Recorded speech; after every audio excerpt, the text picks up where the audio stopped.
1944-2024. 80 années nous séparent des combats de la libération sur le sol français. Ces combats ont été gagnés grâce à nos alliés anglais, américains, canadiens et tant d'autres, comme les tirailleurs sénégalais.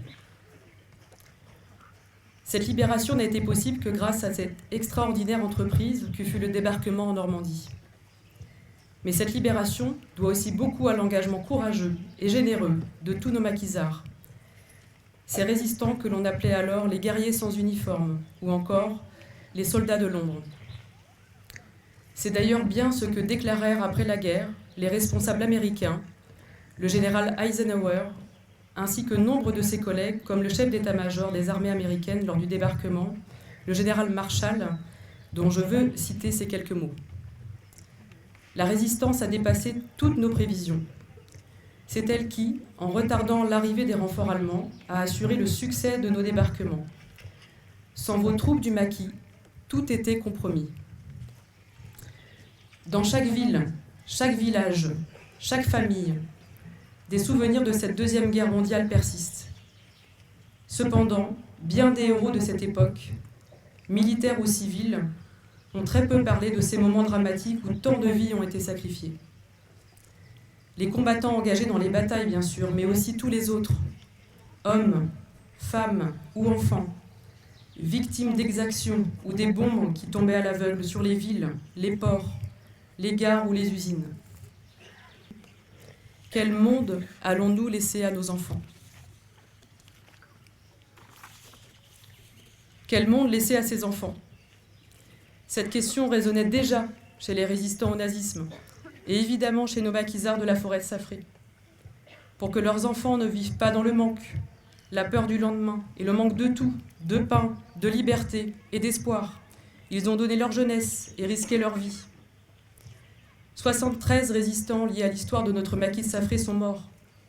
Ici, lors de l'attaque, ou fusillés ensuite, ou dans un camp de concentration, ou bien dans les jours qui ont suivi l'attaque du 28 juin 1944, toujours poursuivis et traqués par les nazis et leurs valets français, assassinés lors d'accrochages durant l'été 44.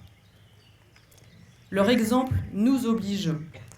Derrière moi, le monument inauguré par le général de Gaulle, le 11 juin 1950, il est écrit « Toute gloire, auprès d'eux, passe et tombe éphémère. » Auprès d'eux, nous devons faire preuve d'humilité, nous incliner devant leur courage, réfléchir et donner à notre tour en toute modestie mais avec détermination des raisons d'espérer un avenir meilleur. Puissions-nous nous inspirer de leur exemple. À travers leur sacrifice, ils nous ont légué plus que la liberté. Ils nous ont donné la responsabilité de continuer leur lutte pour un monde juste et paisible. Nous ne devons rien oublier et nos enfants doivent savoir. Et c'est bien cela que nous appelons le devoir de mémoire. Chacun d'entre nous a le pouvoir et le devoir de transmettre ces valeurs de courage, de résilience et de solidarité. Aujourd'hui, en tant que maire de la commune de Safré, j'ai l'honneur d'être aussi présidente du comité du souvenir de maquis de Safré, comme les maires qui m'ont précédé l'ont été. Je tiens à saluer le travail et l'engagement des membres du comité qui œuvrent pour cette mémoire et qui accompagnent des enfants dans ce lieu toute l'année. Parce que transmettre et que survivre cette mémoire est notre raison d'être. Alors, nous devons réfléchir à notre rôle dans ce monde. Quels actes poserons-nous pour honorer leur mémoire ? Comment contribuerons-nous à un avenir où la paix, la justice et l'harmonie règnent en maître ? Ensemble, nous pouvons faire la différence en nous souvenant du passé et en construisant un futur digne des sacrifices de nos aînés. Je vous remercie.